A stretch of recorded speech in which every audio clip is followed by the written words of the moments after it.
स्कन्धस्य ज्ञानञ्जनशलाकया चक्षुरुन्मीलितं येन तस्मै श्रीगुरुवे नमः। हरे कृष्णा कृष्णा कृष्णा हरे हरे, हरे राम राम राम हरे हरे। तो पिछले श्लोक में कल हमने चर्चा करी, श्रीपाद आखिरी में किशोरी जी से प्रार्थना कर रहे थे कि यदि मैं अन्य किसी सेवा के लायक ना हूँ तो आप कृपया मुझे अपने चरणों में नूपुर बांधने के लिए रख लीजिए, मुझे किसी तो परिचर्या में अपनी लगा लीजिए किशोरी जी। आपकी कोई सेवा, आपके चरणों की सेवा, छोटी से छोटी सेवा में करने को तैयार हूँ। और इसी प्रकार से जब वो चरणों का ध्यान कर रहे थे तो आज वहीं से श्रीपाद प्रार्थना कर रहे हैं 55वें श्लोक में, अति स्नेहाद उच्चैर अपि च हरि नामनि गृणतस्त तथा सौगंधेर बहुबीर उपाश्रय यजतः परानंदम वृंदावनम मचुरंतम च दधातु मनो में राधया पद मृदुल पद में निवसतु। ये प्रार्थना कर रहे हैं श्रीपाद, फिर वही जैसे वो दैन्यतावश एक अजात रति के समान जो साधक बन के, यूं मानो कि जैसे हम लोगों के लिए ये प्रार्थना चल रही है, जिस प्रकार की वो प्रार्थना करते हैं। और अन्य हमने सब गोस्वामी पाद में देखा कि जिस प्रकार वो श्री जी के आगे, श्याम सुंदर के आगे जो प्रार्थना करते हैं तो बिल्कुल ऐसा लगता है जैसे उनकी और हमारी स्थिति एक ही है, पर ऐसा होता नहीं। लेकिन दैन्यतावश उनकी प्रार्थनाएं बिल्कुल ऐसे ही होती है जैसे, हालांकि अगर एक एंगल से देखा जाए तो हमारी प्रार्थना का ये स्तर भी नहीं है, पर वो प्रार्थना करके एक प्रकार से हमें हमारे स्तर पे आके बताते हैं कि हमारी प्रार्थना इस स्तर पे कैसी होनी चाहिए, जिस स्तर पे हम हैं। क्योंकि जहाँ हम हैं वहाँ भी हमारी प्रार्थना ऐसी नहीं होती। जनरली हम प्रार्थना इसी को कहते हैं कि हे भगवान मुझे ये मिल जाए, ऐसा हो जाए, मुझे ये दे दो, वो दे दो। यहाँ हम इस जगत में बोलते भी ऐसे, अगर आपको कुछ चाहिए तो आप भगवान से प्रार्थना करो, यही बोलते ना। तो प्रार्थना शब्द से यहाँ पे एक मांग ही सूचित होती है कि भाई ये मांग है मेरी, तो मैंने प्रार्थना करी। और जो भगवान की ग्लोरिफिकेशन होती है उसको हम स्तुति बोलते हैं। जबकि हम पार्षदों में देखते हैं कि जो एक आइडियल जैसे जो भक्त होते हैं, जिनके जैसा हमें होना चाहिए, हमारी स्थिति होनी चाहिए, उसमें स्तुति को प्रार्थना बोला जाता है। जो स्तुति है वही प्रार्थना है असल में, या फिर अपने स्वरूपावेश में जो बात कही जा रही है वो प्रार्थना है। स्वरूपावेश में जो मांग है उसको प्रार्थना बोला जाता है। ध्येय आवेश की मांग को कभी प्रार्थना नहीं बोला जाता। बात समझ रहे हो? एक मांग होती है स्वरूपावेश में, आप मुझे मौका दो कि मैं आपकी परिचर्या कर सकूं, आप मुझे मौका दो कि मैं आपकी, जैसे हमने कल क्या पूरे महीने हम यही कि अलग अलग उनकी स्तुति है, मैं आपको अभिसार पे ले जा सकूं, मैं आपके, कल हमने पढ़ा कि मैं आपकी जब कंचुकी स्वेद युक्त हो जाएगी मैं निर्मल कंचुकी आपको पहना सकूं, आपके पैरों में मंजीर बांध सकूं। तो ये सारी जो स्तुतियाँ हैं ये स्वरूपावेश में मांग है। और हमारी जो प्रार्थना होती है जिसको हम सो कॉल्ड प्रार्थना बोलते हैं वो ध्येयावेश में, तो ध्येयावेश में तो वो व्यापार वाली बात होती है, वो प्रार्थना नहीं कहलाती। तो इसलिए इस सारे सत्र में जो हमने इस नियम सेवा में ये राधा रस सुधा निधि पढ़ी, कम से कम हमें ये समझना चाहिए कि प्रार्थना का स्तर क्या होना चाहिए। तो आज श्रीपाद प्रार्थना कर रहे हैं, अति स्नेहाद उच्चैर अपि च हरि नामनि।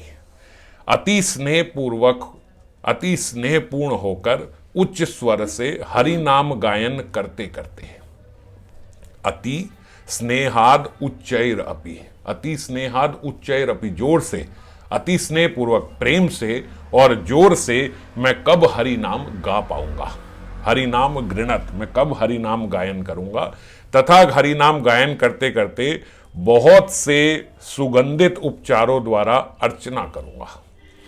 सुगंधादे बहुधी उपचारैश्च यजता, मैं कब सुगंधी आदि चीजों से आपकी अर्चना करूंगा।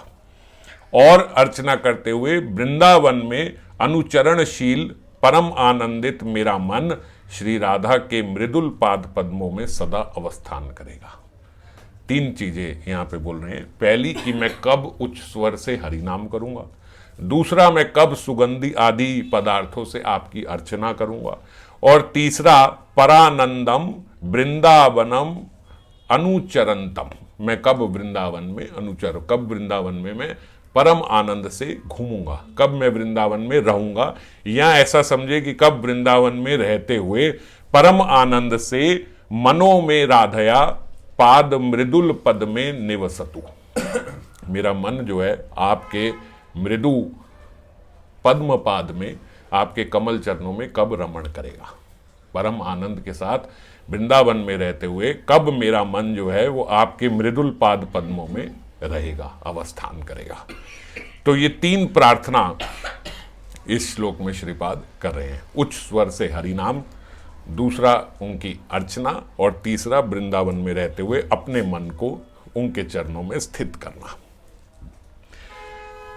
पिछले श्लोक में जैसे हमने चर्चा करी कि आखिरी में उन्होंने यही प्रार्थना करी थी कि मैं आपके चरणों में कब मणि मंजीर पहना पाऊंगा, तो उस कारण से ही चरणों में ही उनकी मति थी, और इसलिए यहाँ से आज चरणों में ही अपना मेरा ध्यान लगे, यहाँ से उनकी प्रार्थना प्रारंभ हुई। बाबा बोलते कि मेरा चंचल मन जो है, श्रीपाद सोच रहे हैं, ये मेरा चंचल मन क्या उन चरणों में हर समय रह पाएगा। मैं ये प्रार्थना तो कर रहा हूँ कि मेरा मन आपके चरणों में रह जाए, पर हम भी देखते हैं कि हमारा मन जो है वो स्थिर नहीं होता, वो चंचल मन है, वो एक जगह टिकता नहीं है। चरणों में अनन्य भाव शुद्ध भक्ति का ही कार्य है। चरणों में हमारा अनन्य रूप से मेरा भाव चरणों में लग जाए, ये तो कोई शुद्ध भक्ति कर सकता है, नहीं तो कैसे, ऐसे मन टिकता नहीं है कि वहाँ पे रह जाए। तो किस उपाय से मेरा मन ये दुर्लभ श्री राधा चरणों में निरंतर रहने का सौभाग्य पाएगा, क्या करूं कि मेरा मन निरंतर उनके चरणों में रह पाए। ये श्रीपाद जो है ये नृत्य परिकर होते हुए भी इस प्रकार की भजन निष्ठा की प्रार्थना कर रहे हैं।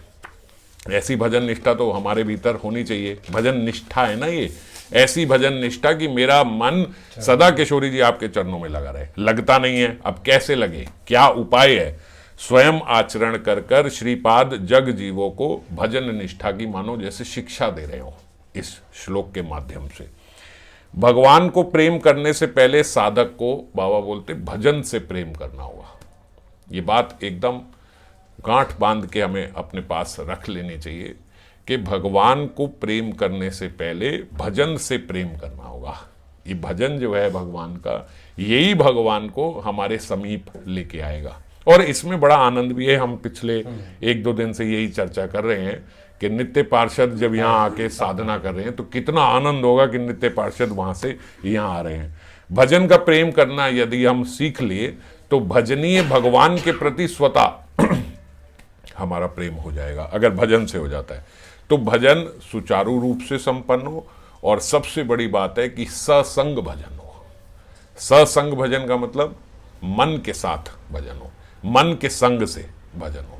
केवल शरीर से जो भजन हो रहा है उसको सत्संग भजन नहीं बोलते। सत्संग भजन का मतलब कि मन भी साथ में, तन और मन दोनों भजन में लगे हों। इस प्रकार से भजन होना चाहिए। लोग भजन कर कृतार्थ होने की कामना करते हैं, उनके लिए बाबा बोल रही ये जो श्लोक है ये मृत संजीवनी सुधा की तरह परम हितकारी है। अगर हम लोग सोचते हैं ना कि ये भजन करने से हमारा कल्याण हो जाए, भजन करने से हमें प्रेम मिल जाए, हम भजन क्यों कर रहे हैं? क्यों कर रहे हैं हम? कि हमें भगवान का प्रेम प्राप्त हो जाए, हमारे को भगवान इस जंजाल से हमेशा के लिए खत्म करके प्रीतिपूर्वक अपनी सेवा में लगा दें, और ये सब जितने आवेश हैं ये सब खत्म हो जाए और हम उनकी सेवा में लग जाएं।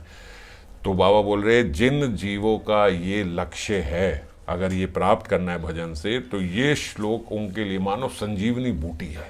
ये वाला जो श्लोक है इसमें 5 बातें, जैसे रूप गोस्वामी ने 64 अंग भजन के बताए हैं, तो 64 में से रूप गोस्वामी ने 5 अंग मुख्य बताए हैं। ठीक है, अभी 64 पे चर्चा नहीं कर रहे, मुख्य रूप से 5 अंग हैं। वो 5 अंग क्या हैं? सत्संग, नाम संकीर्तन, भगवत श्रवण, श्री विग्रह अर्चन और ब्रजवास। ये 5 चीजें रूप गोस्वामी ने 64 अंगों में से बोला अब सारे अंग छोड़ो, ये कलयुग जीव के लिए खासकर ये बात बताई। आप 64 अंगन का पालन छोड़ो, अगर 64 अंगों का नहीं करते, 5 अंगों को पकड़ लो भजन के। कौन से 5 अंग? सत्संग, नाम संकीर्तन, भगवत श्रवण, श्री विग्रह अर्चन जो हम करते हैं, और ब्रजवास। ये 5 चीजें, 5 अंग दुरूह तथा अद्भुत वीर्यशाली है। दुरूह, अद्भुत, वीर्य अस्मिन, ये भक्ति रसामृत सिंधु में बताया। दुरूह, अद्भुत, वीर्य अस्मिन मानी इनमें ऐसी शक्ति है इन 5 अंगों में कि अगर श्रद्धा से, श्रद्धा दूर स्तु पंच के, अगर इन 5 अंगों को हम श्रद्धा से पालन कर लें, इन 5 अंगों को, और दूसरा निरपराध होके पालन कर लें, तो बोलते भक्ति के जितने बाकी के 64 अंग हैं वो स्वतः हमारे से हो जाएंगे। आप नहीं भी जानते वो कौन से अंग हैं तो भी वो आपसे हो जाएंगे। क्यों? क्योंकि जब हमारा इन 5 अंगों से जो प्रीति भाव बनेगा भगवान के प्रति, तो वो प्रीति भाव उदय होने से जो हृदय में जो बाकी के अंग हैं वो स्वतः हो जाएंगे। वो अगर आपको नहीं भी पता है तो भी आप वो उसमें कार्यशील हो जाओगे। बाबा बोलते प्रश्न उठ सकता है कि भाई यथा रीति अंग तो सारे ही पालन करने हैं और भक्ति के तो बड़े सारे नियम हैं, तो जब वो सारे नियम भक्त पालन करता है तो भी उसको इतना समय लग जाता है ये सारा करने में, तो यहाँ पे ऐसे क्यों बोल रहे हैं कि वो सुदुर्लभ भाव जो है वो केवल 5 अंग का पालन करने से ही स्वतः मिल जाएगा। और वो भी कितना पालन करने से? बोलते स्व अल्पो अपि संबंधा, स्व अल्पो अपि संबंधा, बस थोड़ा सा आपका इन 5 के साथ संबंध जुड़ गया तो भी आपका भजन आराम से हो जाएगा। तो बोलते वो इसलिए क्योंकि इन 5 के प्रति श्रद्धा रखने से तो सभी अंग स्वतः पालन होने लगेंगे अगर हम इन 5 को ले। और यहाँ पे इस श्लोक में ये 5 अंग तो हैं जो रूप गोस्वामी ने बताए, इस श्लोक में उससे भी मुख्यतः श्रीपाद जो हैं वो 3 अंगों की चर्चा कर रहे हैं। ये नहीं कह रहे कि इन 5 में से भी यही 3 इंपॉर्टेंट है, पर वो चर्चा 3 की कर रहे हैं। तो वो कह रहे हैं कि बस ये 3 अंग मेरे से पालन हो जाए। वो किन 3 की कर रहे हैं? सबसे पहले उन्होंने बोला उच्च स्वर से नामगान यानी नाम संकीर्तन, दूसरा सुगंधी आदि तत्वों से भगवान के अर्च विग्रह की सेवा, और तीसरा ब्रजवास। तो इन 3 साधन अंगों की निष्ठा श्रीपाद इस श्लोक में व्यक्त कर रहे हैं। पहले तो प्रीति पूर्वक उच्च स्वर से नाम संकीर्तन की जो बात कर रहे हैं उस पर हम चर्चा करेंगे। जो श्रीपाद बोल रहे हैं, भजनेर मध्य, चैतन्य चरितामृत का ये श्लोक है, भजनेर मध्य श्रेष्ठ नवविधा भक्ति, सारे भजन के अंगों में सबसे श्रेष्ठ नवदा भक्ति है, ये हमने सुना। भजनेर मध्य श्रेष्ठ नवदा भक्ति, कृष्ण प्रेम कृष्ण दिते धरे महाशक्ति, तार मध्य सर्वश्रेष्ठ नाम संकीर्तन, निर अपराधे नाम लैले जीव पाए प्रेम धन। इसमें 2 शब्द जो है ये बड़े इंपॉर्टेंट है। पहला, तार मध्य सर्वश्रेष्ठ नाम संकीर्तन। इन सब में भी नवदा भक्ति में सबसे परम श्रेष्ठ क्या है? नाम संकीर्तन। और नाम संकीर्तन किस तरह करना है? निर अपराधे, निर अपराधे नाम लैले जीव पाए प्रेम धन।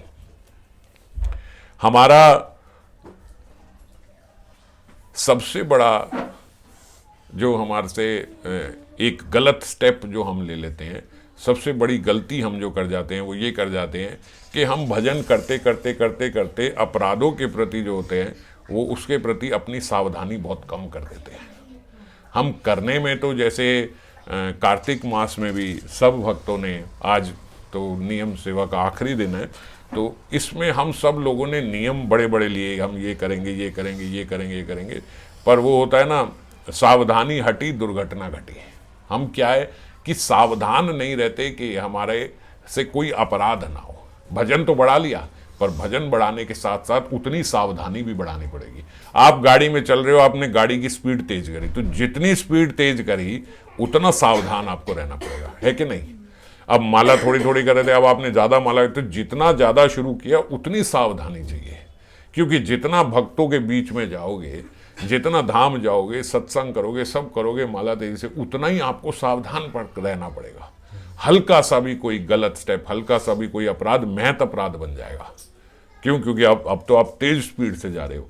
तेज स्पीड में जरा सा भी स्टीयरिंग ऐसे कर दिया तो पता नहीं कितनी खतरनाक एक्सीडेंट हो सकता है कि नहीं। तो इसी प्रकार से जब भजन में व्यक्ति तेज तीव्रता से जा रहा है अपने भजन में, तो उसका उठना बैठना रहना सत्संग सब जो है वो सब अच्छे बड़े भक्तों के बीच में होने लगा। अब और सावधानी की आवश्यकता है कि किसी भी तरीके से हमसे अपराध ना हो, तो निरपराध रह के ही नाम संकीर्तन करना होगा। एक संकल्प हमें हमेशा अपने जीवन के लिए धारण करना चाहिए कि अगर हम चाहते हैं हमारी भक्ति तीव्रता से इसी प्रकार बढ़ती रहे, तो एक केवल सावधानी, सिर्फ एक, कि हमसे गलती से भी कभी वैष्णव निंदा ना हो। बस एक बात बिल्कुल पल्ले बांध लो, जो मर्जी हो जाए मेरे से वैष्णव निंदा नहीं होनी चाहिए। मैं कभी भी अपने मुख से किसी वैष्णव की निंदा नहीं करूंगा। मान लीजिए अगर हमारे गलती से विचारों में भी कोई गलत बात आ रही है, तो कम से कम क्रिया में ना आए, शब्दों तक में ना आए, इतना ध्यान रखें। अगर हो भी गई विचार में हमारे आ भी गई, संस्कारवश हमें दूसरों की कमियां दिखने लग जाती हैं, संस्कारवश, क्योंकि ऐसा ही मेरा संस्कार रहा है पिछले कि मैं इसमें कमी ढूंढूंगा, इसमें कमी ढूंढूंगा, तो भी वो कम से कम वहीं रोक लो। वो आपकी क्रिया में नहीं आनी चाहिए, आपके शब्दों में वो नहीं आनी चाहिए।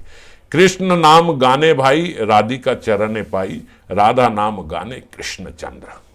संक्षेप कहिले कथा, घुचाओ मनेर व्यथा, दुखमय अन्य कथा द्वंद्व। प्रेम भक्ति चंद्रिका। प्रेम भक्ति चंद्रिका के बिना तो कोई श्लोक पूर्ण ही नहीं होती किसी की व्याख्या। तो कृष्ण नाम गाने भाई, राधिका चरण पाई।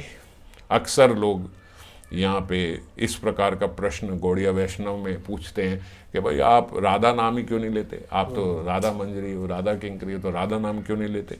तो ठाकुर महाशय ने देखो यहाँ उसका मानो उत्तर दिया हो, कृष्ण नाम गाने भाई, राधिका चरण पाई, और राधा नाम गाने कृष्ण चंद्र। कृष्ण नाम लेने से राधा रानी प्राप्त होती है और राधा नाम लेने से कृष्ण प्राप्त होते हैं। और हम लोग तो जो महामंत्र लेते हैं, हरे कृष्ण महामंत्र, उसमें दोनों आ गए, उसमें राधा रानी भी आ गई, उसमें कृष्ण भी आ गए। तो इसीलिए युगल की सेवा है।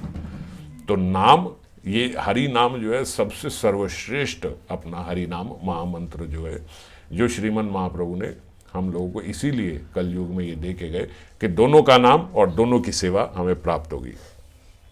यह शैली राधा कृष्ण चरण प्राप्ति का परम उपाय है। इससे ऊपर कोई उपाय नहीं है, हरि नाम से ऊपर, नाम संकीर्तन से ऊपर। श्री नाम भगवान का ही महाकारुण्य घन अवतार है। इस बात को समझे, ये जो हम नाम ले रहे हैं, ये नाम भगवान का कलयुग में अवतार है।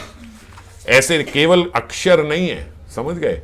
ये श्री नाम अवतार है, जैसे कृष्ण अवतार है, राम अवतार है, नरसिंह अवतार है, इसी तरीके से जो श्री नाम है ये भगवान का कारुण्य घन अक्षर रूपी अवतार है। अक्षर रूपी अवतार है, ये अक्षर में भगवान ने अवतार लिया है। रूप गोस्वामी ने बोला, निखिल श्रुति मौली रत्न माला द्युति, निराजित पाद पंकजांत। क्या कहने का तात्पर्य, निखिल श्रुति मौली रत्न माला द्युति। ये जितनी भी श्रुतियों की अगर एक माला बनाई जाए, सारी श्रुतियों की, जितने शास्त्र में श्रुतियां हैं उन सब की एक माला बनाई जाए, तो उसकी जो कांति है वो बोलते वो नाम अवतार के, यानी भगवान के नाम के पद नख की द्युति के बराबर भी नहीं है। या यूं समझो कि भगवान के नाम अवतार के पद नख की द्युति से ही ये सारी श्रुतियों की जो माला है उसकी द्युति उन्हीं से प्राप्त हो रही है। सरल शब्दों में समझे, नाम एक अवतार है, तो जो नाम अवतार है वो नाम के चरणों के नख से जो कांति निकल रही है, उसी से इस शास्त्र की जितनी श्रुतियां हैं उनकी कांति उसी से आ रही है, उस नख से ही वो सारी कांति उसी से आ रही है। मतलब सारी श्रुतियां जो हैं वो सब नाम के आगे एक बार को फीकी हैं, नाम की कांति से ही उनको भी कांति प्राप्त हो रही है। इस वाक्य से, अब जो ये रूप गोस्वामी का जो ये वाक्य है, इस वाक्य से पता चलता है कि श्रीपाद नाम का अक्षर रूप में ना देखकर उनके हाथ पैर आदि रूप से संपन्न देख रहे हैं। तभी तो बोल रहे हैं नाम के पैर के नख की द्युति, नाम के पैर के पद की द्युति। इसका मतलब नाम को अवतार रूप में देख रहे हैं, केवल अक्षर रूप में नहीं देख रहे, साक्षात विग्रह के रूप में नाम को देख रहे हैं और ऐसा ही है। नाम भगवान का, हम बोलते हैं नाम नामी अभिन्नत्वम, नाम भगवान, हाँ युगल स्वरूप है जो हम नाम ले रहे हैं। आप जिसका भी नाम ले रहे हो वो उसका स्वरूप है। अगर आप हरे कृष्ण महामंत्र कर रहे हो तो युगल स्वरूप है, अगर आप केवल कृष्ण नाम बोल रहे हो तो कृष्ण, अगर आप राधा नाम ले रहे हो तो राधा। तो ये नाम जो है ये नाम रूप में अवतरित हुए हैं। कहने का तात्पर्य कि भगवान में और भगवान के नाम में कोई भेद नहीं है, एक ही है, नाम नामी अभिन्नत्वम। जीव गोस्वामी पाद ने भी बोला साक्षात भगवान की मूर्ति की तरह ही भगवान का नाम जो है वो भी आनंद स्वरूप है, वो भी अमृत स्वरूप है। जैसे भगवान खुद हैं वैसे ही भगवान का नाम है। और लेकिन जो असुर हैं, बोलते जो असुर स्वभाव के लोग हैं, जैसे हम हमेशा चर्चा किया करते हैं कि भाई भगवान दुर्योधन के समक्ष आ गए, तब भी दुर्योधन भगवान को पहचान नहीं पाए। साक्षात भगवान कृष्ण दुर्योधन के सामने आ गए, पर दुर्योधन को क्या लाभ हुआ? जो शकुनी मामा थे उनको क्या लाभ हुआ? सारे कौरवों को क्या लाभ हुआ? कोई लाभ नहीं हुआ, जबकि भगवान उनके सामने थे। तो ऐसे ही जो असुर लोग हैं वो भगवान के सौंदर्य माधुर्य का आस्वादन प्राप्त नहीं कर पाते, उनको आनंद विग्रह स्वरूप में नहीं देख पाते। इसी प्रकार यहाँ पे जो असुर बुद्धि हैं वो भगवान के आनंद घन विग्रह श्री नाम को, नाम भी भगवान ही है, वो भगवान के नाम का अपनी जिह्वा से आनंद नहीं ले पाते। क्या वो बोलते हैं कुछ नहीं, ऐसे बोलने से क्या होता है, मैंने इतनी हरि नाम किया, मैंने इतनी माला करी है, क्या मिल गया मेरे को इतना नाम करने से? हम बोलते भाई धीरे धीरे आपकी रुचि बढ़ी, आपकी कहते हमारी तो कोई रुचि नहीं बढ़ी, हमें तो कोई मज़ा नहीं आया, तो इतने साल से कर रहे हैं, आज भी मन नहीं करता माला करने का, बस नियम की तरह चल रही है। तो इस प्रकार से जो करते तो बोलते जो निरअपराध रूप से माला नहीं कर रहा है तो उस असुर स्वरूप को, अब देखो जो भगवान सामने है, साक्षात भगवान सामने है, हम नाम रूप में नहीं समझ पाते, मगर मान लो साक्षात कृष्ण आ जाए और साक्षात कृष्ण आ जाए और तब भी हम कहे यार ये कहाँ भगवान है, ये तो कोई भगवान नहीं, ये तो मुझे नहीं लग रहा भगवान, तो आप क्या कहोगे? कोई राक्षस होगा वही ऐसे बोलेगा कि भगवान सामने आ जाए तब भी भगवान के स्वरूप का कोई आनंद उसे प्राप्त नहीं हो रहा। भगवान के नख की कांति से पूरी ब्रह्म ज्योति लवन्यत हो रही है। जो ब्रह्म ज्योति है वो भगवान के नख की कांति है, उस ब्रह्म ज्योति में करोड़ों जीवों को आनंद प्राप्त हो रहा है? और हम साक्षात भगवान के स्वरूप को देख के भी असुर लोग कह रहे हैं कि हमें तो कोई आनंद प्राप्त नहीं हो रहा। कंस को कहाँ पता लगा कि ये भगवान है? किसी को पता नहीं लगा। तो इसी प्रकार से बोलते जैसे उनको तो हम कह देते हैं ये असुर है, इसलिए इसे भगवान समझ में नहीं आ रहे। आज यहाँ हम भगवान के विग्रह अगर साथ में हो और कोई कहे ये क्या है, ये तुम ये सब ये मूर्ति ये सब पूजा करते हो, तो हम क्या कहें? असुर है, भगवान के स्वरूप को इस तरीके से बोल रहा है। तो ऐसे ही जो भगवान के नाम में आनंद नहीं ले रहा उसको हम असुर नहीं जानते, हम कहते नहीं नहीं कोई बात नहीं, तो अभी आ जाएगा ये, वो भी असुर है। क्यों? क्योंकि भगवान के साक्षात जो स्वरूप है भगवान का नाम, उसमें आनंद नहीं आ रहा इतने टाइम से। तो असुर का मतलब क्या है? ऐसा नहीं है कि उसको त्याग दो, त्याज्य ये असुर है, छोड़ो भगाओ इसको। कहने का तात्पर्य है कि उस व्यक्ति से जो आनंद नहीं ले पा रहा है, या अगर मैं आनंद नहीं ले पा रहा हूं तो इसका तात्पर्य है कि मेरे से बहुत अपराध हो रहे हैं, मुझसे जरूर कहीं ना कहीं नाम अपराध हो रहा होगा, मुझसे जरूर कहीं ना कहीं वैष्णव अपराध हो रहा होगा। नाम अपराध के कारण ऐसा होता है। उसकी जिह्वा द्वारा यंत्रवत नाम उच्चारण करने पर भी नाम का जो फल है वो प्राप्त नहीं होता। इस बात को ठीक से समझना। नाम का फल क्या है? भगवान के चरणों में प्रेम प्राप्त करना। तो नाम जो है उसका फल है भगवान के चरणों में प्रेम करना। ये जो यंत्रवत नाम कर रहे हैं, जो उनसे तो अच्छे हैं जो कहते हैं नाम से कुछ होता ही नहीं, नाम लेने का कोई मतलब ही नहीं है, क्या जरूरत है ये हर वक्त हरे कृष्ण करने से, इससे कुछ नहीं होता। अपने कर्म अच्छे करो, किसी को दुखी मत करो, किसी का मन मत, ऐसे लोग बोलते हैं ना, हालांकि करते हुए ये भी नहीं है, मगर अपनी स्टेटमेंट को पावरफुल बनाने के लिए वो ऐसी बातें बोलते हैं कि अच्छा करो, सबके साथ अच्छा करो, क्रोध छोड़ो, ये छोड़ो, नाम क्या करो। अरे भैया बिना नाम के हृदय मार्जिन दिए बिना कहां से क्रोध छोड़ देगा? तो खैर, लेकिन तो जो बोल रहे हैं नाम नहीं करो वो तो एकदम असुर हो गया। अब जो नाम ले रहा है पर यंत्रवत नाम ले रहा है, यंत्रवत समझ गए, मैकेनिकल मशीन की तरह, बस रोज सुबह ड्यूटी की तरह वो नाम ले रहा है, कोई रस नहीं आ रहा उसमें, उसको भी बोलते हैं प्रेम का फल प्राप्त नहीं। प्रेम का फल है नाम का फल है प्रेम, उसको नाम का फल प्राप्त नहीं, पर प्रेम प्राप्त नहीं होगा पर मुक्ति प्राप्त हो जाएगी उसको भी। समझ गए? जो यंत्रवत भी ले रहा है, नाम फेल नहीं होगा, नाम लेना बेकार नहीं जाएगा। मैंने पहले एक बारी चर्चा करी थी, तब बड़े अच्छे से इस बात से समझ, प्रश्न बाद में, अभी सूरा सुनो पहले। तो जब हमने चर्चा करी थी कि जो नाम यंत्रवत ले रहा है वो यूं समझो कि आजकल दिसंबर जनवरी के महीने में गंगा स्नान के लिए जा रहे हैं। अब गंगा, आजकल ठंडी के दिनों में सुबह सुबह 4 बजे गंगा स्नान के लिए जाना है, तो गंगा स्नान करके आप निकले तो गंगा स्नान से जो मुक्ति आदि मिलती है वो तो मिलेगी, पर स्नान करने का आनंद नहीं आएगा। और वही अगर जून जुलाई में तपती हुई धूप में गंगा स्नान करने जाए तो आधा आधा घंटा व्यक्ति वहीं पे बैठा रहेगा, आनंद आ रहा है उसको। तो अब जो गंगा मोक्षकारिणी है, वो मोक्षकारिणी फल तो उसे भी मिला, मगर साथ में नहाने का आनंद भी आया, है ना। तो ऐसे ही जो यंत्रवत नाम ले रहा है उसको मुक्ति तो प्राप्त हो जाएगी, नाम का जो मोक्षकारिणी है वो तो प्राप्त हो जाएगा, मगर वो नाम में जो प्रेम मिलना है, जो नाम भगवान है, नाम साक्षात भगवान है, तो नाम की जो सेवा है वो सेवा प्राप्त नहीं होगी। समझ गए? वो प्रेम प्राप्त नहीं हुआ, वो सेवा प्राप्त नहीं हुई। बस हाँ, आपने क्योंकि नाम किया तो नाम मोक्षकारिणी, नाम मोक्ष तो मिल जाएगा आपको, मुक्ति तो मिल जाएगी, पर वो स्वरूप में सेवा प्राप्त नहीं होगी।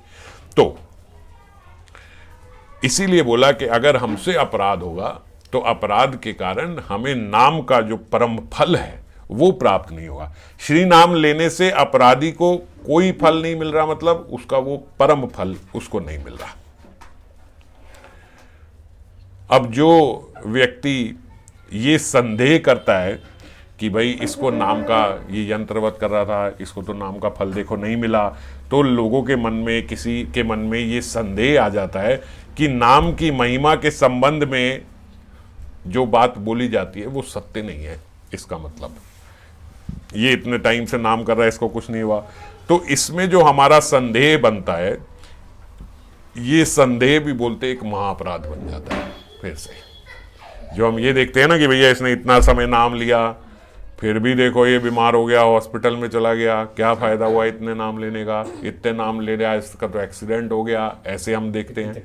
हम नाम को तो बिल्कुल ऐसे लेके चलते हैं कि भैया अब नाम ले लिया, अब ये जो मर्जी कर ले, इसके साथ कुछ नहीं होना चाहिए, भैया वो नाम लेता था। हम ये नहीं समझ पाते कि नाम उसको यहाँ से हटा के उसको उसके स्वरूप में स्थित कर देगा। अब कैसे करेगा? चोखा मेला की हमने कथा सुनी, दीवार गिर गई, पूरी दीवार के नीचे दब गए, सब कुछ हट गया, उनकी यहाँ तक कि अस्थियां भी नहीं पहचानी जा रही। तो अस्थियों की पहचान कैसे हुई कि अस्थियां जो उठाई उसमें से हरि नाम निकल रहा था। ये नाम का लाभ होता है कि अस्थियों तक से हरि नाम निकल रहा है, ये नाम का लाभ है। समझ गए? तो अब ये भौतिकता में देखने में नहीं समझ में आती कि भाई उन पे दीवार गिर गई, वो ऐसे मर गए, तो ऐसे ही हम देखें ये इस प्रकार का एक्सीडेंट हो गया, ये हो गया, इस सब से नाम की वो मत करो। आप इंश्योरेंस नहीं करा रहे हो। हरि नाम लेने का मतलब है कि आपने अपनी आत्मा का इंश्योर कर लिया, शरीर का इंश्योरेंस नहीं है। बात समझ गए? स्वरूप प्राप्त होगा, सेवा प्राप्त होगी, नाम का ये फल होगा। अब ये शरीर तो जाना ही है, जैसे मर्जी चला जाए। ऐसे गया कि यहाँ तो 100 तो 2000 5000 रोग हैं, अब वो किसी भी रोग से चला जाए, किसी भी एक्सीडेंट से चला जाए, उससे कोई फर्क नहीं है। पर जब हम ये चीजें, भौतिक चीजें देख के आध्यात्मिक चीजों पे संदेह करते हैं, ये थोड़ा डांट दो ना। जब भौतिक चीजें देख के आध्यात्मिक चीजों पे हम संदेह करते हैं तो वो नाम अपराध बन जाता है, महत नाम अपराध, महाअपराध बन जाता है। और फिर उसके कारण हमारी जो नाम में रुचि है वो और बिल्कुल खत्म हो जाती है। नाम के प्रति अपराध से क्या होगा? नाम में रुचि नहीं होगी, बस यही होगा, और कुछ नहीं होगा। आपके साथ कुछ अनिष्ट नहीं होगा। ऐसे नहीं होगा मेरी फैक्ट्री बंद हो गई, मेरी दुकान चलना बंद हो गई, कस्टमर आना बंद हो गए, मेरी घर पे लड़ाई होने, कुछ नहीं, ये सब कुछ नहीं होगा। ऐसे भी मत डरो, ये सब कुछ नहीं, बस आपकी नाम में रुचि खत्म हो जाएगी। पर ये बात अगर इवेल्युएट करोगे तो उससे बहुत ज्यादा खतरनाक है। घर में कलेश होने से तो कई बार लोगों का नाम बढ़ जाता है। कोई बीमारी आ गई तो उसका हरि नाम हो सकता है बढ़ जाए, पर नाम अपराध करने से क्या होगा? नाम में ही रुचि आपकी कम हो गई। और वो भी इसीलिए भगवान कृपा करते हैं कि आप जितना नाम कर रहे हो उतना अपराध कर रहे हो, तो इसलिए बंद करो, फिर कम से कम वो अपराध तो नहीं करोगे आप। समझ गए?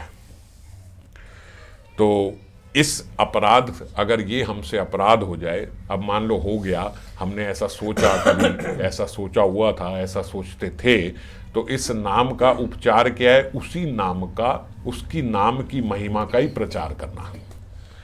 नाम की महिमा का प्रचार करने से ही नाम अपराध जो है वो खत्म हो जाता है। नाम की महिमा का प्रचार करने का क्या तात्पर्य है कि भाई जैसे अगर अब मुझे रुचि हो रही है नाम लेने में, मेरा आनंद बढ़ रहा है नाम लेने में, तो मैंने शर्म ना करके अपने आसपास के 4 लोगों को बताया कि भैया मैं तो जब से हरि नाम कर रहा हूँ बहुत शांत रहता है, आनंद होता है। अब जैसे मान लो हम कहीं घूमने गए, अब वहाँ घूमने में ही गाड़ी में बैठे बैठे जैसे हमें 6 घंटे लगे, 5 घंटे लगे, 6 घंटे लगे, तो हम तो सबको बड़े अच्छे से बताया भैया लोग 6 घंटे बोर होते हो गए, हमारे को तो सही हो गया, हमारी 6 घंटा माला हो गई आराम से रास्ते में, हमें तो बहुत बढ़िया बात है। तो जो नाम लेता हो वो नाम लेने वाले को क्या दिक्कत है। तो मैं ये बात इसलिए बता रहा हूँ कि प्रचार के लिए मैंने नहीं बताई थी, मैं तो ऐसे ही किसी अपने एक मित्र को बता रहा कि भाई ऐसे हमें क्या दिक्कत है। दिक्कत उनको होती है 6-6 घंटे का रास्ता है, ये है वो है, वो लोग बोलते हैं जिसके बाद कुछ करने को नहीं है, वो क्या करे, कितने गाने सुन ले, कितनी बातें कर ले, तो एक टाइम पे तो बोर होगा। मैं कहा हमारे पास तो नाम है, हमें हरि नाम करना ही है, तो हमें तो बड़ा अच्छा है कि भाई आते जाते अपना 6 घंटे में माला हो गई। तो वो बोलता है यार बड़ी अच्छी बात है, मैं ये बात क्यों नहीं करता था, हालांकि वो रोज नहीं करता, लेकिन तब भी उसको लगा ये तो बड़ी अच्छी बात है। ऐसे कभी जाओ ट्रिप पे तो अपनी माला साथ में रखो, जब कभी ऐसा हो अपनी माला कर लो, अच्छा है। हम तो उस वक्त वैसे ही कुछ ढूंढ रहे होते हैं, कुछ करने को नहीं है, तो माला कर लिया करेंगे। तो वो थोड़े दिन बाद कहीं गया तो नाम माला ले गया, मेरे को बताया उसने, ये बड़ा बढ़िया बताया तूने यार, खूब माला हुई। वो कहते जब हुई तो फिर मेरा अपने आप से ना मन से एक टारगेट ही बन गया कि यार आज इतनी हो गई है, कल इतनी हो गई है, तो यार इतनी तो हो ही जाती है रास्ते में आते जाते। तो अब उन्होंने अपने शॉप पे आते जाते भी माला शुरू कर दी कि चलो खाली बैठे नाम ले लिया करेंगे, तो उतनी नाम शुरू हो गई। तो अब बाई चांस देखो बात बताने से ही किसी का हरि नाम इस प्रकार से शुरू हो गया, तो अच्छी बात है। तो और हम लोग नहीं तो शर्म करते हैं कि नहीं ये थोड़ी ना बताएंगे, या कोई साथ बैठा है तो माला थोड़े ना लेंगे, कैसा अजीब लगेगा ये करेगा। तो इस प्रकार से नहीं करे, अगर नहीं करते हैं तो इससे भी नाम अपराध खत्म होता है। लेकिन इस बुद्धि से नहीं करना चाहिए कि भाई मेरे को अपना नाम अपराध खत्म करना है तो 4 बंदे मैंने अपने आगे लगाने हैं, 4 आईडी किसको बता दूं। लेकिन अगर यही चर्चा चलती है वही चलती है तो और अनेक फायदे होते हैं। हमारे आसपास वाले भी नाम लेने लगे तो उनकी और हमारी बात करने का भी एक स्तर अच्छा हो जाता है, जैसी हमारी बुद्धि है वैसी उसकी बनती है। तो नियम रक्षा की खातिर संख्या पूरी करने की तरफ जो लक्ष्य रखते हैं उनसे बोलते मनोयोग विहीन यंत्र की तरह नाम कीर्तन ना कर श्री नाम संकीर्तन में प्रवृत्त साधक श्री नाम आस्वादन के प्रति लक्ष्य रखे। जो साधक है वो केवल ये लक्ष्य ना रखे कि मेरे को नियम रक्षा के खातिर संख्या पूरी करनी है। यहां पे भी श्रीपाद जो हैं ये बोल रहे हैं मैं उच्च स्वर के साथ कीर्तन गान करूं। जो व्यक्ति जब ये प्रार्थना करता है ना कि यार मैं उच्च स्वर के साथ संकीर्तन करूं, जैसे मैं अभी इनको बता रहा था कि मैं बड़ा सुबह आपसे बात हो रही थी कि मैं बड़ा कंफ्यूज था कि भाई आज लास्ट डे है ये नियम सेवा का, मगर क्योंकि अब कार्तिक तो भी 4-5 दिन है पर नियम सेवा का आज आखिरी दिन है, तो आज ये कथा अब पूर्ण कर दे नियम सेवा की या और 4-5 दिन। लेकिन मेरा अपना थोड़ा मन था कि आज आखिरी कर दें, क्योंकि मुझे मेरा जो रात का संकीर्तन का था वो छूट गया, जो रात को बैठ के हारमोनियम पे कीर्तन करता था वो छूट गया क्योंकि अब कथा के कारण से। तो मेरा था अब अगले 5 दिन अब मतलब अगले 5 दिन क्या, फिर वो तो चलता ही है, तो फिर अब छोड़ के अब अपना कीर्तन किया करूँगा। मैं कीर्तन करने का बड़ा मन कर रहा था, तो मैं कंफ्यूज था करूँ नहीं करूँ, यही करूँ कि कीर्तन करूँ यही करूँ।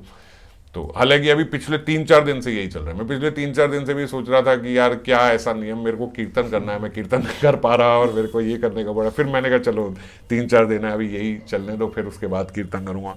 लेकिन ये 3-4 दिन बड़ा ऐसे हो रहा था कि कीर्तन करना है कीर्तन करना।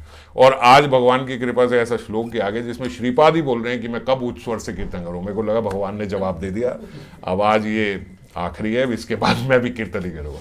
तो जब कोई कीर्तन की प्रार्थना करता है ना कि मैं उच्च स्वर से कीर्तन करूं, तो उस समय उसका लक्ष्य वैसे भी अपना नाम संख्या नहीं है ना, वो संख्या नहीं है। संख्या मतलब जैसे हम सोचते ना मैं रोज 2 लाख नाम करूंगा, मैं रोज 3 लाख नाम करूंगा, अच्छी बात है, हमारा नियम होना चाहिए, लेकिन नियम के लिए ही केवल माला करनी है, ये बात थोड़ी खराब हो जाती है। और जब कोई ये प्रार्थना कर रहा है कि मुझे कीर्तन करना है, तो फिर नियम की बात तो आई नहीं ना, वो संख्या वाली बात तो आई नहीं, उसमें तो संख्या होती नहीं। उच्च स्वर से बोल रहे हैं कीर्तन गान करना है, तो उच्च स्वर से कीर्तन गान में वो तो आया नहीं।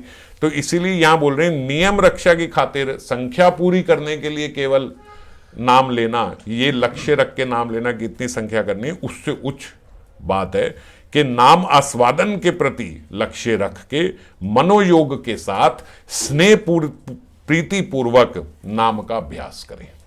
बात समझ गए? हम जो भी अपनी माला कर रहे हैं वो माला हम बस इसलिए नहीं करेंगे यार इतनी संख्या करनी है। अगर हमारा नियम ये इतने का है, उसमें ऐड करें यार मैं रोज अगर मेरा कीर्तन में मन लगे मैं कीर्तन करूंगा, इतना बैठ के मैं कीर्तन, इतनी माला तो कर ली, उसके बाद कीर्तन करेंगे। या माला जो करेंगे उस माला में भी जो जो ये सेवा है, ये जो प्रार्थनाएं हैं, इसमें जो इतनी सारी लीलाएं हैं, उनका मेरे को चिंतन करना है, तो उनका चिंतन करने के साथ माला करें। तो नियम तो ऐसा होना चाहिए कि नियम तो हो ही जाता है, जीव का नियम माला का ऐसा होना चाहिए कि नियम तो हो ही जाता है, नियम की टेंशन नहीं है, समझ गए? वो तो हो ही जाएगा। अगर टेंशन नियम की है तो फिर वो इसका मतलब अभी लक्ष्य संख्या है। तो मनोनिवेश के साथ अपना मनोयोग इसमें देके स्नेह प्रीति पूर्वक करना चाहिए। भगवत नाम ग्रहण करने के दो प्रकार हैं, एक केवल नाम ग्रहण और एक स्नेह युक्त नाम ग्रहण। जो भगवत नाम करे दो तरीके हैं, एक केवल नाम ग्रहण और एक स्नेह युक्त नाम ग्रहण। तो केवल अथवा मतलब प्रीति शून्य नाम ग्रहण से निरपराध व्यक्ति को शीघ्र भगवत धाम मिल जाता है। बात को समझना जो मैं आपको पहले भी बता रहा था। केवल नाम ग्रहण और स्नेह युक्त नाम ग्रहण। अब केवल नाम ग्रहण की इन दोनों को समझ गए ना, केवल नाम ग्रहण और स्नेह युक्त नाम ग्रहण। तो जो केवल नाम ग्रहण है, बस नाम कर रहा है, प्रीति पूर्वक नहीं कर रहा, प्रेम से नहीं कर रहा, केवल नाम ग्रहण कर रहा है, तो बोलते केवल अगर निरपराध व्यक्ति है, फिर वही सावधानी देखो साथ में बार बार है, निरपराध होना बहुत जरूरी है। किसी भी कारण से कैसे भी, बाकी सारे अपराध जैसे अभी बताया ना, नाम अपराध का भी उपचार है, आपसे सेवा अपराध हो जाए उसका भी उपचार है, सारे अपराधों का उपचार है, पर वैष्णव अपराध का उपचार आपको मिल नहीं पाएगा। किताबों में तो मिल जाएगा पर प्रैक्टिकली बहुत मुश्किल है। आपने एक व्यक्ति की घर में बैठे तो खूब निंदा कर दी, अब उपचार क्या है? अब जाके उसके पास जाओ, उसको बोलो मैंने तेरे बारे में ये सब बोला है, और फिर उसके मन में आपके प्रति जो कलमश आ जाएगा उसकी सेवा करके वो भी हटाओ। कर पाओगे? नहीं कर पाओगे ना। इसीलिए कह रहा हूँ किताबों में है, कर नहीं पाओगे, इसलिए पहले ही रुक जाओ। वैष्णव निंदा नहीं करनी, क्योंकि उसका उपचार नहीं कर पाओगे, बड़ा कठिन उपचार है उसका। दोष दर्शन मन में होता है, दोष दर्शन को बताना किसी को, ये वैष्णव निंदा होती है, समझ गए? आइडियली हमारा दोष दर्शन भी नहीं होना चाहिए, पर अगर संस्कारवश दोष दर्शन हो रहा है तो वो शब्दों में नहीं आना चाहिए, वो क्रियाओं में नहीं आना चाहिए, समझ गए? दोष दर्शन होना, जैसे हमने पहले भी एक बार चर्चा कर रहे थे कि आपके हृदय में काम आया, आपके हृदय में क्रोध आया, आने दो, संस्कार है, आएगा। हम किसी से ये एक्सपेक्ट भी नहीं कर रहे कि आज वो भजन करना शुरू हुआ, नाम करना शुरू हुआ तो उसके हृदय से काम खत्म हो जाएगा, आएगा, पर उसको क्रिया में नहीं लेके आना। ये ध्यान, ये तो आप ध्यान रख सकते हो, मन का तो आप ध्यान नहीं रख सकते, मन में ही आ रहा है, संस्कारवश मन में ही आ रहा है, पर शरीर का तो ध्यान रख सकते हो कि वो क्रिया में ना आए। इसको तो रोक सकते हो बलपूर्वक, मन को तो बलपूर्वक नहीं रोका जा सकता ना, पर शरीर को तो बलपूर्वक रोका जा सकता है। तो इसी प्रकार से मन से दोष दर्शन हो गया तो वहीं खत्म करें उसे कि मेरे को ये नहीं करना, वो क्रिया में ना आने पाए। क्रिया में आ गया तो फिर वैष्णव निंदा हो गई, फिर आप जिसको उसके बारे में बताओगे आप अपना भी अपराध करोगे और जिसको बताओगे वो भी अपराध करेगा, दोनों अपराध के भागीदारी हो गए। तो निरपराध व्यक्ति भी बोलते अगर केवल नाम ग्रहण करता है, स्नेहपूर्वक नाम नहीं ले रहा, केवल नाम ले रहा है, तो भी उसको शीघ्र ही भगवत धाम मिल जाता है। प्रेम नहीं मिलेगा, सेवा नहीं मिलेगी, भगवत धाम तो मिल जाएगा, शांत भाव में चला जाएगा। समझ गए? मैंने बताया ना, मुक्ति हो जाएगी, मुक्ति मिल जाएगी, पर प्रेम सेवा नहीं मिल पाएगी अगर स्नेह युक्त, क्योंकि नाम इतना पावरफुल है कि अगर आपने नाम लिया है तो वो व्यर्थ नहीं गया, एक नाम भी व्यर्थ नहीं जा सकता। एक एक नाम जो आपने ले लिया, और नामाभास तो हर समय होता रहता है। जैसे ग्राम, ये जो हरिदास ठाकुर जी थे। हरिदास ठाकुर जी श्रीमन महाप्रभु को बता रहे हैं कि जो विधर्मी हैं, जो मान लो मुसलमान धर्म में हैं, उनका उद्धार कैसे हो जाएगा। श्रीमन महाप्रभु उनसे पूछ रहे हैं, ऐसे लीला करें कि वो उनसे पूछ के उनसे बुलवा रहे हैं। तो कह रहे हैं अच्छा नाम लेने में उनका कल्याण कैसे होगा। बोले प्रभु वो भी तो बात बात पे बोलते हैं ये करना हराम है, ये करना हराम है। तो हराम बोलते बोलते उनके मुंह से राम निकल रहा है।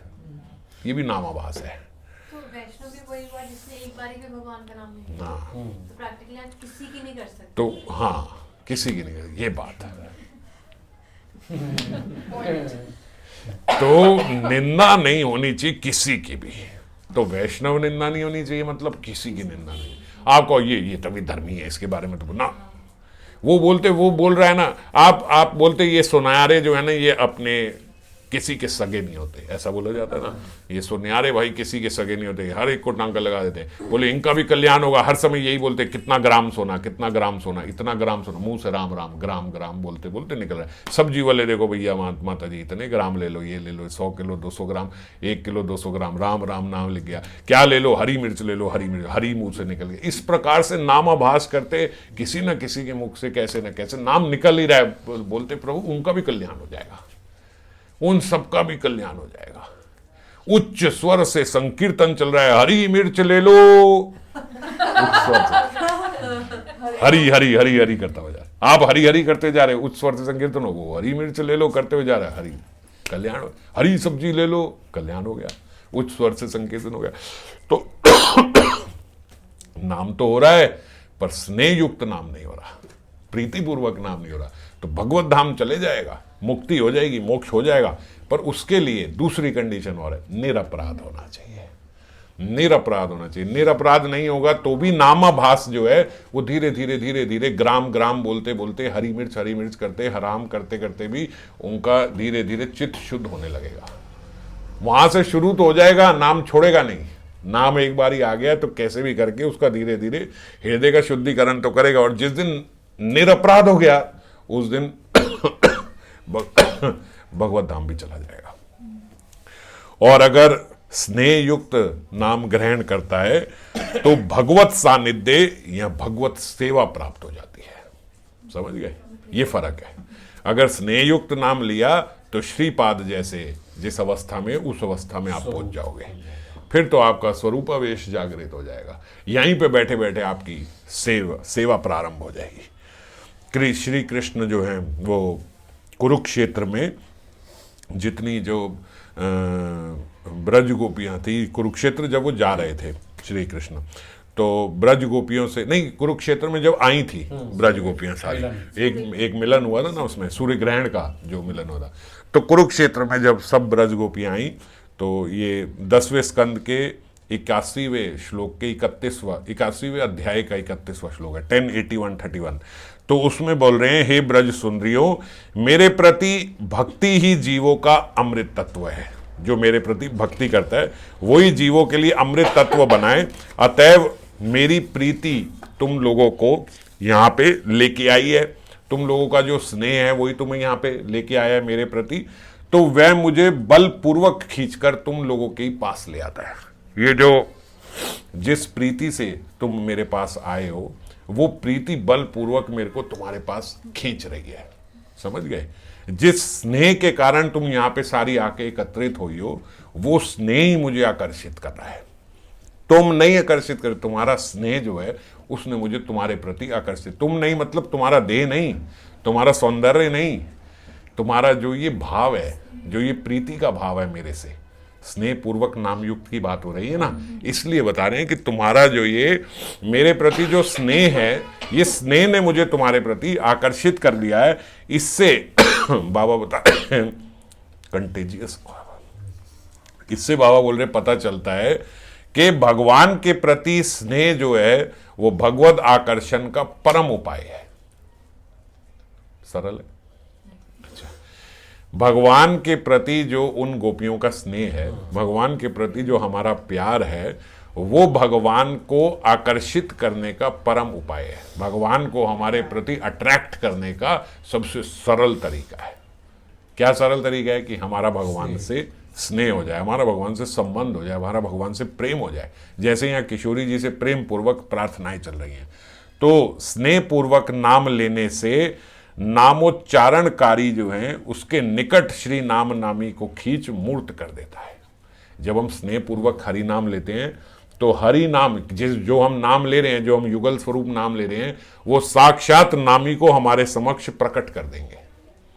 ये नाम जो है ये नामी को प्रकट कर देंगे। राधा कृष्ण हमारे समक्ष सामने दिखेंगे भी। और ये कैसे होगा? स्नेह पूर्वक नाम लेने से। तो श्रीपाद ने प्रीति पूर्वक उच्च स्वर से नाम संकीर्तन करने की वासना व्यक्त की है। नाम उच्च स्वर से लेने की वासना व्यक्त की है। जीव गोस्वामी यहां पे बोल रहे हैं, नाम संकीर्तन उच्च स्वर से ही विशेष प्रशस्त है। नाम संकीर्तन होता ही उच्च स्वर से है। इसका प्रशस्त है मतलब यही तरीका है, प्रोफाउंड, कि नाम जो है वो उच्च स्वर से लिया जाए। अब अलग अलग सब ने बताया, जो लोग उच्च स्वर से नाम संकीर्तन करते हैं वे अपने हित के साथ साथ प्राणी मात्र का भी परम हित करते हैं। अभी पीछे कितनी उल्टी चर्चा चल रही थी। तो कुछ भक्त लोग ही हैं और आपस में चर्चा करके कह रहे थे, यार ये जोर जोर से नाम संकीर्तन नहीं करना चाहिए, नगर संकीर्तन। लोग इरिटेट होते हैं, क्या फायदा लोगों को इरिटेट करने का। हमने कहा भाई नाम उनके कानों में जा रहा है, ये इरिटेशन थोड़ी है। कोई आप दूसरे कोई भजन थोड़े ना गा रहे हो कि वो उससे, अरे कुछ भी करके नाम तो भगवान ही है, नाम उनके भीतर जा रहा है। तो बोलते नहीं, ये तो रूप गोस्वामी ने 64 अंगों में लिखा ही नहीं। मैंने कहा भैया 5 उसमें मेन में आता है नाम संकीर्तन, और तुम कह रहे हो तो भक्त लोग भी इस तरीके से विमोहित हो जाते हैं माया से। ये भक्त लोग ऐसे हो जाते हैं, जबकि नाम संकीर्तन सब। अब श्रीमन महाप्रभु ने तो नगर संकीर्तन दिया है हमें, श्रीमन महाप्रभु की तो देन है। वहां पे भी वो बोलते हैं, वो जो वही बोलते थे, जो इनके पास गए थे, क्या नाम, चांद काजी के बाद, तो बोले चांद काजी इरिटेट हो जाएंगे, अभी इस समय नाम संकीर्तन नहीं करना चाहिए।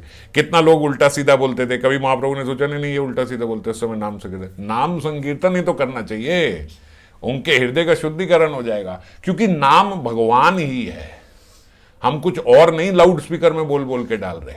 हाँ ठीक है, किसी को डिस्टर्बेंस होती है, आप कथा लाउड स्पीकर पे मत करो, उनको डिस्टर्बेंस होती है।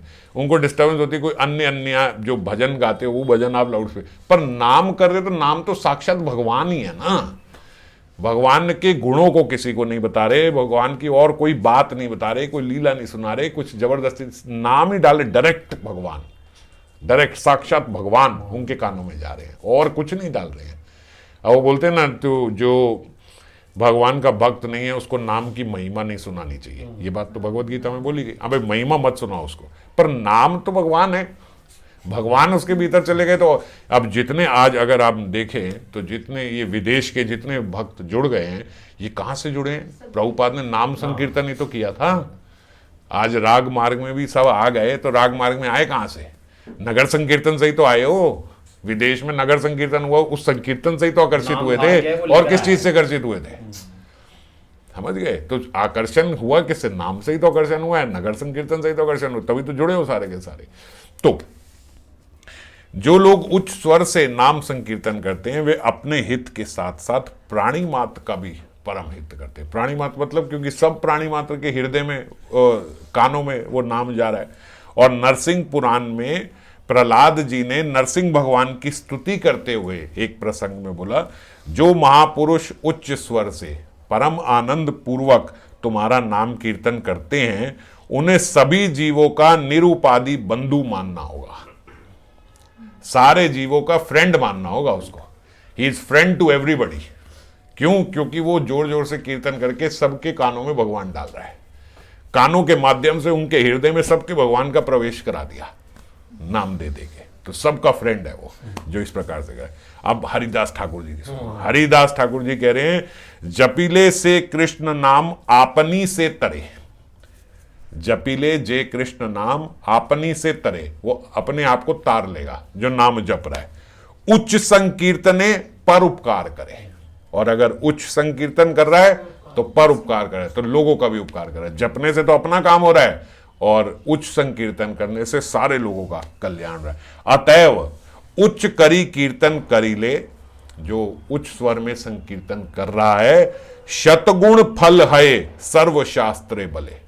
सारे शास्त्र कह रहे हैं अपनी माला करने से 100 गुना ज्यादा फायदा है अगर उच्च स्वर से संकीर्तन कर रहा है तो 100 गुना ज्यादा। शतगुण फल है सर्व शास्त्रे बले, सारे शास्त्रों के बल पे बोल रहा हूं, हरिदास ठाकुर जी बोला, मैं नहीं बोल रहा हूं। आपको अभी हरिदास ठाकुर जी खुद करते थे इसलिए कह रहे नहीं, सर्व शास्त्र बले कि अपना नाम करने से भी उच्च स्वर से नाम लिया तो 100 गुना बेटर है। केहो आप नारे मात्र करे पोषण, केहो वा पोषण करे सहस्त्र एक जन। अब बताओ, एक जना जो है वो तो आप नारे मात्र करे पोषण, एक जना जो है वो सिर्फ खाना लेता है, अपना खाना खा रहा है बस। और दूसरा व्यक्ति कहो वा पोषण करे सहस्त्र एक जन, और एक व्यक्ति 1000 लोगों के लिए खाना बनवा के खुद खाता है। तो अब बताओ, दुईते के बड़ भावी बुझो आपने, अपने आप से बूझो दोनों में से कौन बड़ा है, जो खुद अपना खाना बना के खा रहे हैं, जो 1000 लोगों के लिए खाना बनवा के खा रहा है। यही अभिप्राय गुण उच्च संकीर्तन है, समझ गए। इसी कारण से उच्च संकीर्तन करना चाहिए।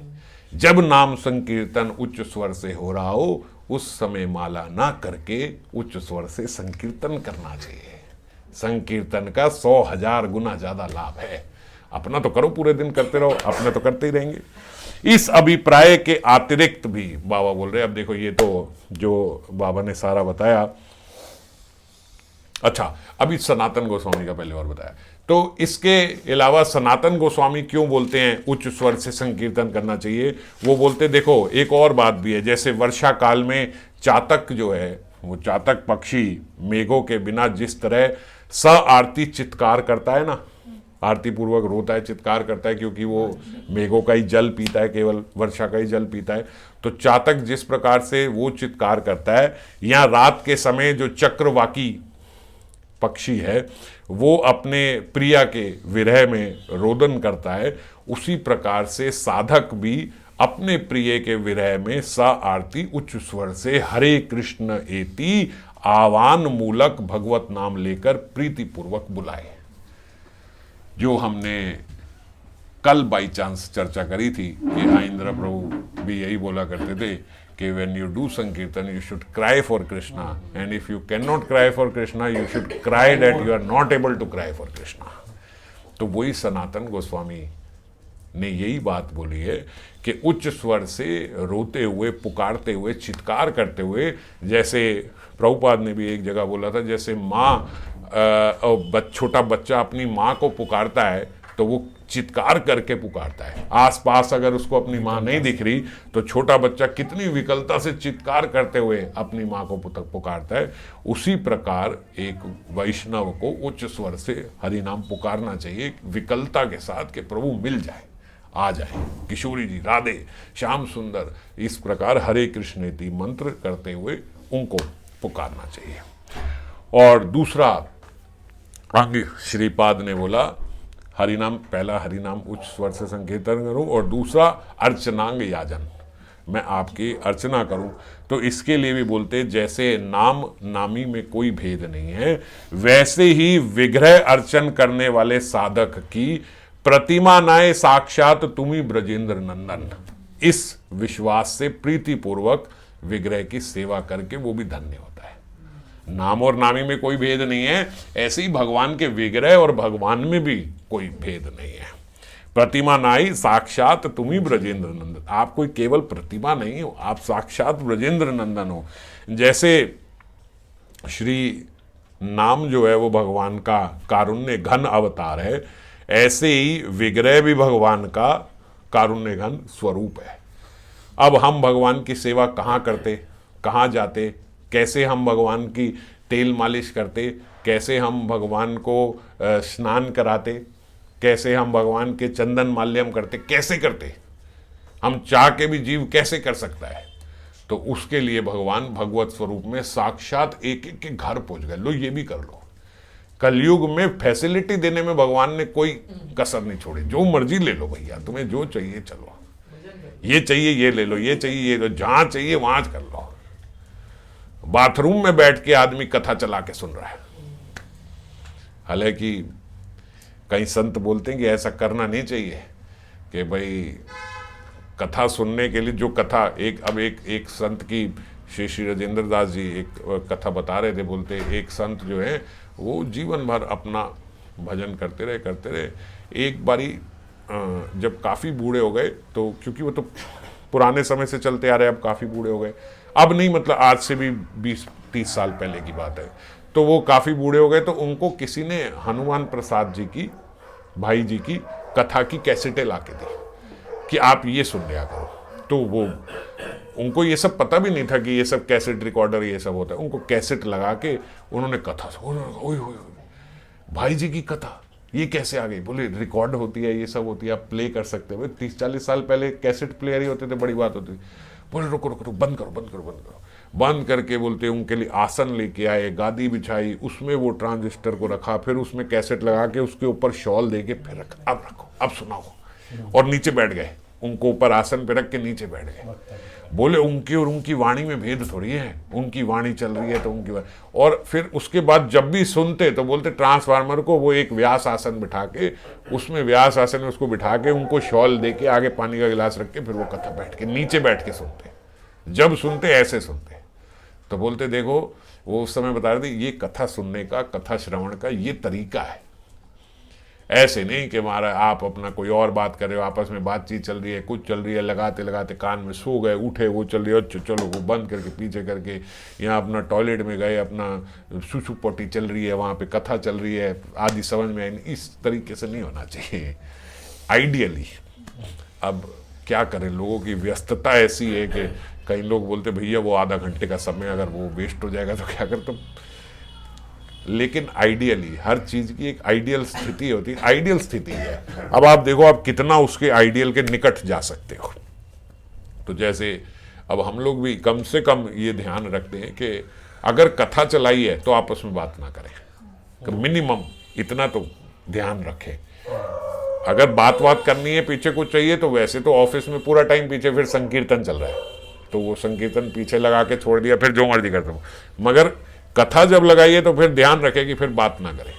अगर ऐसे कि आपस में बात भी बीच बीच में हो रही है, सब कुछ हो रहा है, फोन भी अटेंड हो रहा है, ये भी हो रहा है, और फिर कथा भी चल रही, कम से कम इतना तो नहीं करना चाहिए। वो तो कथा भी समझ में नहीं आएगी, और आप वैसे भी ना आप जो दूसरा काम करें उसमें ध्यान लगेगा, ना आपका कथा में ध्यान लगेगा। तो इसलिए उस समय पे संकीर्तन पीछे चलता रहे बैकग्राउंड में, और कथा जब सुने तो फिर कथा ही सुने, कम से कम इतना तो करें। ये माला लेके जैसे बैठ गए और कथा चलाई तो भी ठीक है कि श्रवण चल रहा है, पर कथा को ध्यान से सुनना चाहिए। तो खैर हम बात ये कर रहे थे, भगवान ने जीव को फैसिलिटेट करने के लिए कोई कसर नहीं छोड़ी, और इसी कारण से कलयुग में भगवान ने विग्रह स्वरूप लेके प्रत्येक जीव के घर पहुंच गए। और हम पे तो अत्यधिक बाबा ने कृपा करी कि साक्षात गिरिराज जी ब्रज से हम लोगों के घर पे बैठे हैं। नहीं तो जो गिरिराज जी हैं वो कहीं ब्रज छोड़ के ना जाएं, क्यों जाएंगे? साक्षात भगवान है, ब्रज में बैठे हैं, पर ब्रज छोड़ के आके हमारे घर बैठे हमारी सेवा ग्रहण कर रहे हैं।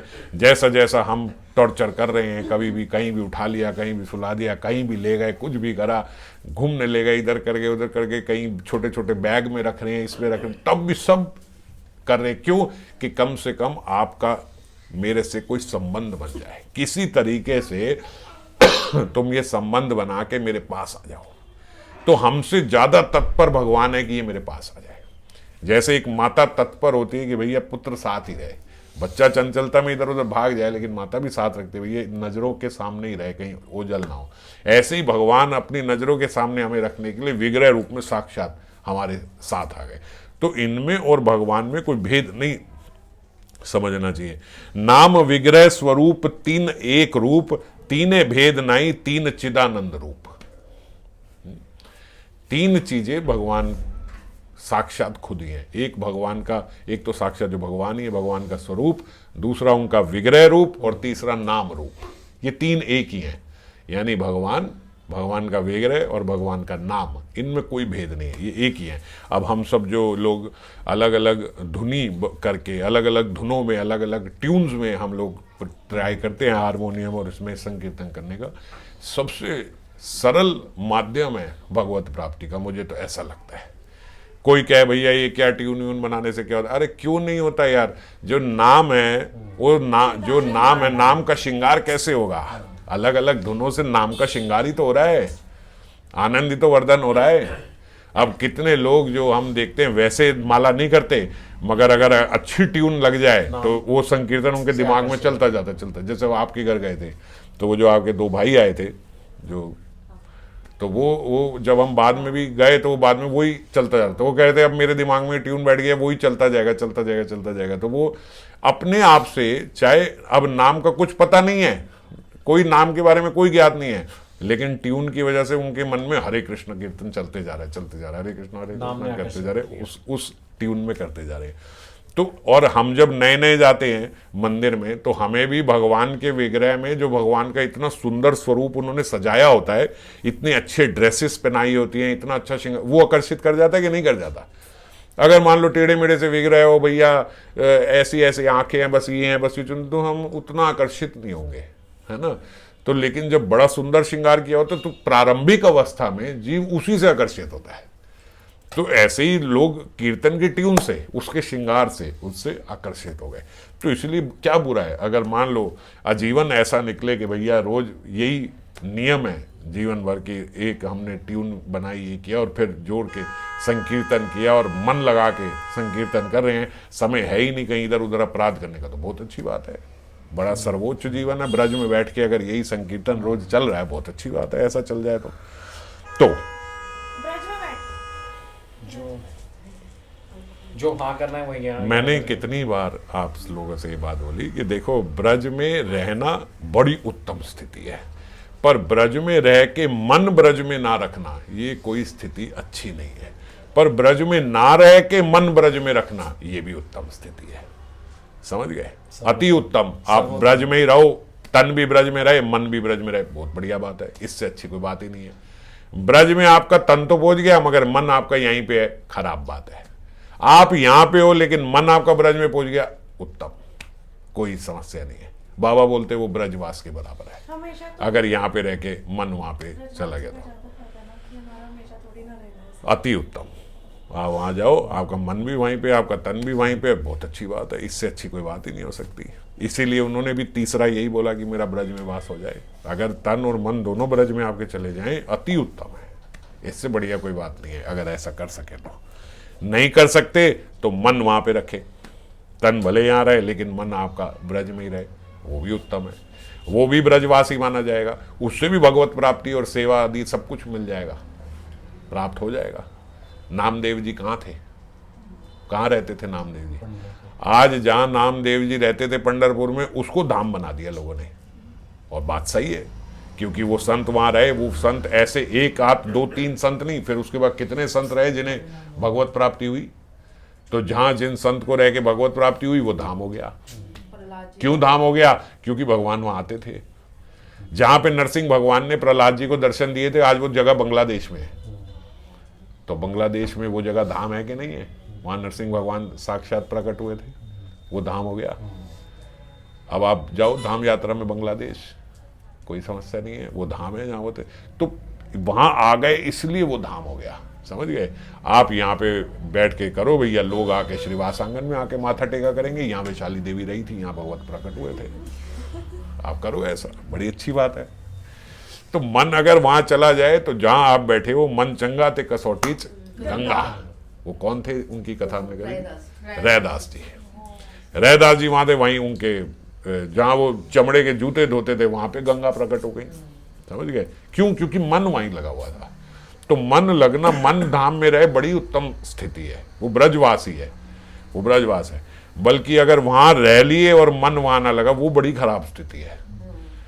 तो यहां रह के मन वहां लगाना पहले जरूरी है। जब वहां मन लग गया तो फिर इस तन को ले जाना वहां पे, फिर वहीं रहना, फिर तो दोनों हो जाएंगे, तन और मन दोनों हो जाएंगे। तो जैसे हम साक्षी गोपाल जी की भी कथा सुनते हैं, विग्रह की चर्चा चल रही है, तो भगवान ने भी कितने कितने माध्यम से तो देखो बताया ना, भक्तमाल में कितनी कथाएं आती हैं। एक कथा हम वो उनकी सुनते हैं कि भैया वो भगवान के विग्रह लाए, उन्होंने अपनी भगवान से बहुत सारी डिमांड्स करी, मुझे ये चाहिए, वो पूरी नहीं, उन्हें हटाओ ये भगवान के विग्रह को, माता रानी की फोटो लाओ, माता रानी हमारी डिमांड पूरी करेगी। अब माता रानी को अगरबत्ती दिखाते तो कहते ये ऊपर भगवान तो अपनी नासिका से पूरा आनंद ले रहे हैं, खुशबू तो इन्हें भी आ रही है, जबकि इन्होंने की नहीं। उन्होंने भगवान की नाक में रुई लगा दी कि भैया तुम नहीं सूंघोगे, तुमने तो मेरी डिमांड पूरी नहीं करी, अब तो मैं माता रानी के लिए कर रहा हूँ, तुम क्यों सुन रहे हो, अब ये सूंघ रहे हो। उन्होंने उनके सब बंद कर दी, उनके मुंह पे पट्टी बांध दी, तुम खाना भी नहीं खाओगे, मैं तो माता रानी को खिला रहा हूँ, नहीं तो तुम भी खा जाओगे, तुम्हें क्यों भोग लगेगा, तुम्हें तो भोग नहीं लगेगा। भगवान अब प्रकट हो गए, जब उनकी नाक में रुई लगा दी, मुंह पे पट्टी लगा दी, तब भगवान प्रकट हो गए। भगवान ने कहा अब तूने मेरे को ये प्रतिमा नहीं जाना, पहले तो तू मूर्ति मान रहा था, अब तूने खुंदकबाजी में ऐसे कर दिया कि ये नहीं कहेंगे, मतलब अब ऐसा हो गया कि अब तुझे लगने लगा कि ये मूर्ति नहीं है, ये साक्षात भगवान है। तो भगवान प्रकट हो गए, तो साक्षात भगवान समझ लिया, अब तो भगवान प्रकट। मूर्ति मानते रहोगे तो जितनी मर्जी आरती करते रहो, फिर तुम मूर्ति मान के कर रहे हो तो प्रकट नहीं होंगे। ऐसे ही जो साक्षी गोपाल थे, उन्होंने बोला कौन थे, ये हम कथा सारी चुन चुके हैं। वो जो नवयुवक थे, उन्होंने बोला भैया वो साक्षी थे। वहां पे जाके गोपाल जी को बोला आप साक्षी थे, आपको साथ चलना पड़ेगा। भगवान ने कहा विग्रह कभी चलता है, उसने कहा तो विग्रह तो बोलता भी नहीं है, अब जब बोल रहे हो तो फिर चल भी लो। भगवान ने कहा ठीक है तुम्हारे पीछे पीछे चलूंगा, मुड़ के मत देखना। साथ साथ वहां पे भगवान के पीछे गए, वृंदावन से विद्यानगर आ गए, विद्यानगर में उनकी गवाही दी। उसके बाद जो वहाँ राजा थे, राजा पुरुषोत्तम देव, उनको अच्छे लगे तो वो विद्यानगर पे जब उन्होंने विजय पाली थी तो वो विद्यानगर से उन्हें कटक ले गए। अभी वहीं भुवनेश्वर के वहाँ दर्शन होते, वो उन्हें कटक ले गए। तो उनकी जो पत्नी है, उन्होंने सोचा, उनके नाक का एक बहुत सुंदर मोती था, उन्होंने कहा ये मैं अपने ठाकुर को गिफ्ट करूंगी, ये जो मेरे नाक का मोती है बहुमूल्य। राजा रानी जो उस समय होते तो ऐसे ही होते थे, बहुमूल्य रत्न है उनके पास, तो उन्होंने कहा सबसे बहुमूल्य रत्न ये दूंगी, पर कैसे दूंगी, उनकी नाक में तो छेद होगा कि नहीं होगा। तो बालक काले माता मोर नासा छिद्र करी, उनके दर्शन में आके भगवान ने, जो साक्षी गोपाल थे, वो गोपाल उन रानी के स्वप्न में आए और स्वप्न में आके उन्हें बोला बालक काले माता मोर नासा छिद्र करी, जब मैं छोटा था मेरी माता ने मेरी नाक में छेद कराया था, मुक्ता पराई छीला बहु यत्न करी, बड़े यत्न के साथ मेरी नाक में मुक्ता पहनाया था, तो वो मेरी नाक में छेद अभी भी है, तुम आ जाना, वो जो मोती है पहना देना मेरे को। तो साक्षात विग्रह स्वरूप में भगवान ने ये बात दर्शाई कि भाई मेरे में जो मैं था उस समय, असली में जो मैं था उस समय, मेरी माता ने यशोदा ने नाक में छेद कराया था, वही छेद यहाँ पे भी है, उसमें और मेरे में भेद नहीं है। पता लगा ना, एक ही है। वहाँ जो यशोदा माता ने छेद कराया था वही मैं हूँ। तो इसीलिए भगवान को और भगवान की विग्रह को भेद नहीं करना चाहिए कि भाई ये थोड़ी भगवान की मूर्ति नहीं है, साक्षात भगवान ही है।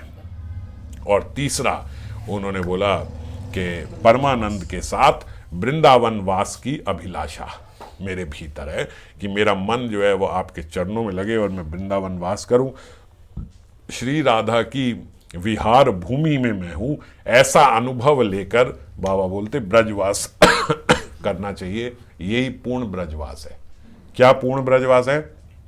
कि जब मैं वहां रह रहा हूं तो मेरे मन में ये आए श्री राधा रानी की विहार भूमि है ये, यहीं युगल किशोर घूमते हैं, राधा रानी और श्याम सुंदर यहीं घूमते हुए कहीं मुझे मिल जाएंगे, कहीं मुझे दिख जाएंगे, ऐसा होना चाहिए। और अति दैन्यता के साथ हमारे लोगों की क्या स्थिति है वो बाबा बता रहे हैं, मुझ जैसा जीव तो ब्रजवास करके भी कोई अनुभव नहीं, श्री राधा पदांकित भूमि में हूं, ये बात मन में आती भी नहीं है। ये बात मन में आती है जब हम वृंदावन जाते हैं कि ये राधा रानी की पदांकित भूमि है, यहीं पे वो चली है, यहीं उनके चरणों के निशान थे, ये वही माटी है।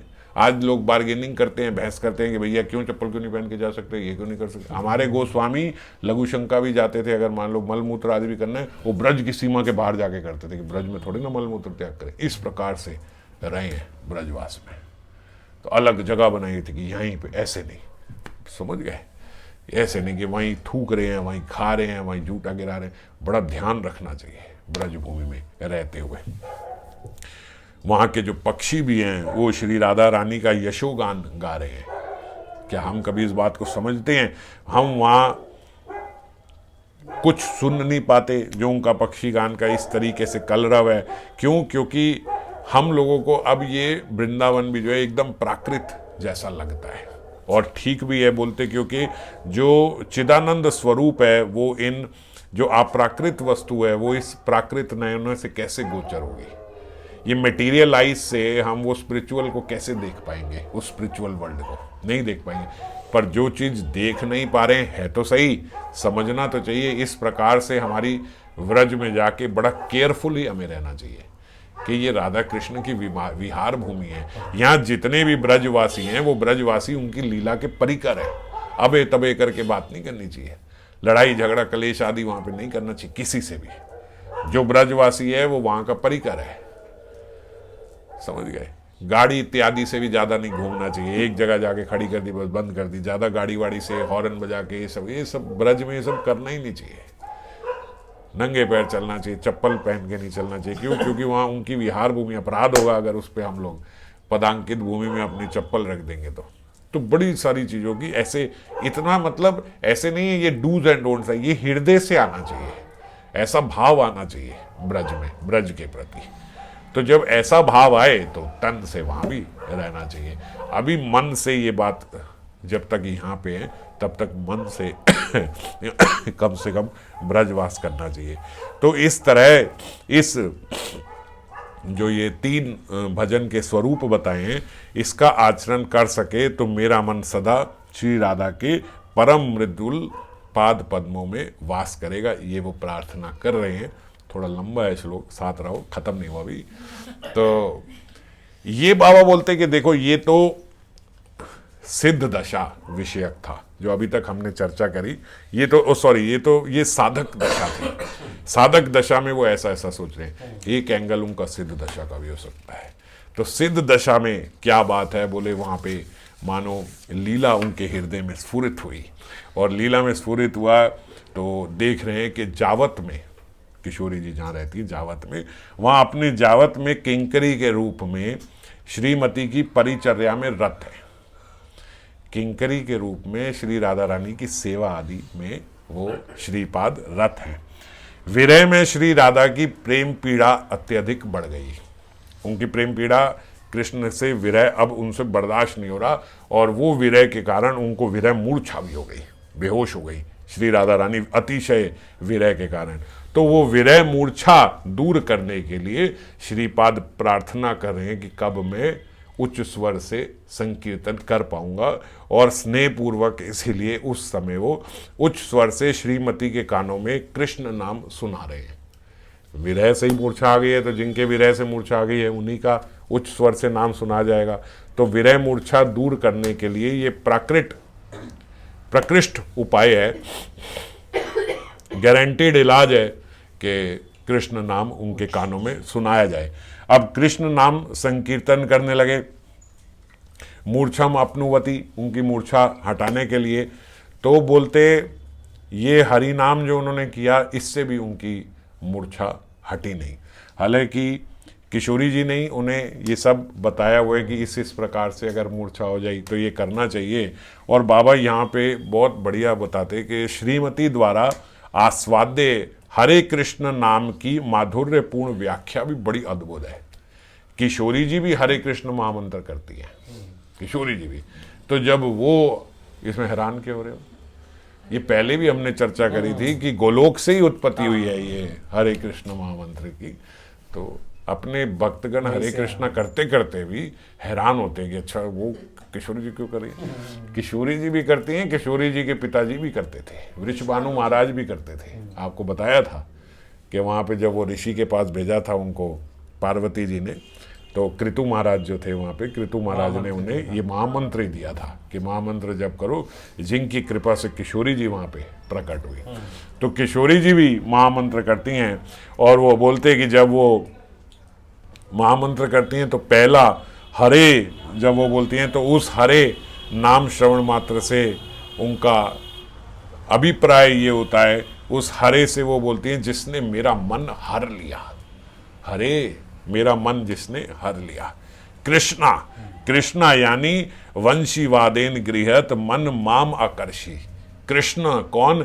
जिसने वंशीवाद से मेरा मन आकर्षित कर लिया।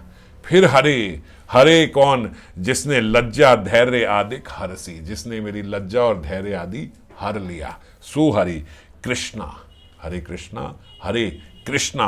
अब कृष्णा कौन? जिसने सांग सौरभेन माम आकर्षी, जिसके स अंग सौरभेन, जिसके अंग के सौरभ से मेरा मन जो है वो आकर्षित हो गया, वो हरे कृष्णा। फिर कृष्णा, कृष्णा, फिर दोबारा कृष्णा। कृष्णा कौन? सा अंग लावण्येन प्रोल्भे माम आकर्षी, प्रलोभे माम आकर्षी। किसका प्रलोभन? उनके स अंग लावण्य का प्रलोभन, जिसने मेरे को आकर्षित कर लिया, वो कृष्णा। फिर कृष्णा, वो कृष्णा कौन? सर्व अधिका आनंदेन प्रलोभे माम आकर्षी, जो सर्व आनंद देने वाला है, उसके प्रलोभन ने मेरे मन को आकर्षित कर दिया। फिर हरे, हरे कौन? जिसने अपने बाहुपाश में, पुष्पशैया में मेरे को, नहीं, अपने बाहुपाश से, अपने बाहुपाश से पुष्पशैया में मेरे को अपने अंक में लिया हुआ है, क्योंकि अंत में दो हरे हरे हैं। तो हरे हरे वही तत्र निवेशिताया में अंतरिये बलात् हरसी, उसने, जिसने मेरे को मेरे तन मन सहित मेरे सर्व अंग को हर लिया। हरे हरे कहाँ पे? पुष्पशैया पे, जिसने अपने बाहुपाश में मेरे तन और मन दोनों को हर लिया, सो हरे हरे। इसी प्रकार से बाबा बोलते, उनकी अद्भुत किशोरी जी की व्याख्याएं तभी नाम संकीर्तन उस समय कर रहे हैं कि इस नाम संकीर्तन से इन्हें ये सब ज्ञात होगा। हमारे जैसा वो ऐसा नहीं कि बिल्कुल जो प्रेम से नहीं लिया गया नाम है, यंत्र पूर्वक जैसे नाम ले रहे, तो ऐसे हरे कृष्ण करे तो शायद जोर जोर से ऐसे हिलाने से नहीं, कुछ भी नहीं। इसमें बड़ा भाव है किशोरी जी का। ये जो हम भाव की चर्चा करें, बड़ा भाव है। इस मंत्र के साथ बड़ी बड़ी लीलाओं का उदय हो जाता है उनके मन में। तो एक एक देखो, एक एक हरे, एक एक कृष्ण से कितने कितने भावों का उदय हो रहा है। उस भावों का उद्दीपन कराने के लिए उनको ये मंत्र सुना रहे हैं कि किशोरी जी की ये मूर्छा खत्म हो जाए। पर उससे भी जब उनकी मूर्छा खत्म नहीं हुई तो फिर चंदन, कपूर, शैवल, मृणाल आदि बहुत से शीतल सुगंधी द्रव्य विरह तापित श्री अंग पर लगाए। अब दूसरी अर्चना की बात करी थी ना, तो लीला में यहाँ बोलते वो सुगंधित द्रव्य लेके, कपूर आदि लेके, माल्य लेके, सब उनके उस पे देह पे लगा रहे हैं शीतल सुगंधी द्रव्य, ताकि उनका श्री अंग जो तापित है विरह से, वो ताप खत्म हो और वो जागृत हो जाए। और वो भी नहीं हुई तो फिर वृंदावन मनु चरंतम, फिर वृंदावन में विहार कर रहे जो कृष्ण हैं, बोले उन्हीं को लाना होगा किशोरी जी के को जागृत करने के लिए। तो कैसे लाएं? अभी तो जावत में है, कहीं निकुंज में तो है नहीं, अब जावत में कैसे लेके आए? तो बोलते फटाफट से मंजरियां गई, उनको स्त्री आवेश में, छंद आवेश मतलब स्त्री वेश में उनको सजाया, और स्त्री आवेश में किशोरी श्याम सुंदर को एक स्त्री बना के, वो साड़ी वाड़ी पहना के, बाल लगा के, ऐसे उनका श्रृंगार करके उनको पास लेके आए। और फिर जब किशोरी जी को उन्होंने स्पर्श किया तो उनकी विरह मूर्छा खत्म हुई, उनकी विरह मूर्छा खत्म हुई। और यहाँ स्फूर्ति में विराम आ गया। और स्फूर्ति के विराम के साथ उन्होंने फिर प्रार्थना करी कि उन राधा चरणों में मेरा मन सदा पड़ा रहे। मनो में राधाया, मेरा मन जो है सदा किशोरी जी आपके मृदुल पाद पद्मों में लगा रहे, ऐसी उन्होंने प्रार्थना करी। तो साधक आवेश में जो प्रार्थना करी, सिद्ध आवेश में उन्होंने जो इस रूप से प्रार्थना करी, दोनों का विवरण उन्होंने दिया। तो अब इस बारी का जो नियम सेवा का हमारा ये सत्र था, ये आज यहाँ पे समाप्त हो गया। अब 4-5 दिन अपना बढ़िया खुल के कीर्तन करेंगे, और उसके बाद फिर बोलना अजीब लगता है, पिछली बार भी बोला था बीच बीच में करेंगे, करा नहीं, अभी शुरू हुआ, लेकिन प्रयास करेंगे कि बीच में करे। और फिर हर शनिवार को तो फिर गौर कथा ही हुआ करेंगे। बीच में एक दिन बांध लेंगे, एक दिन राधा रसोदा निधि और एक दिन गौर कथा तो चलेगी। जय राधे।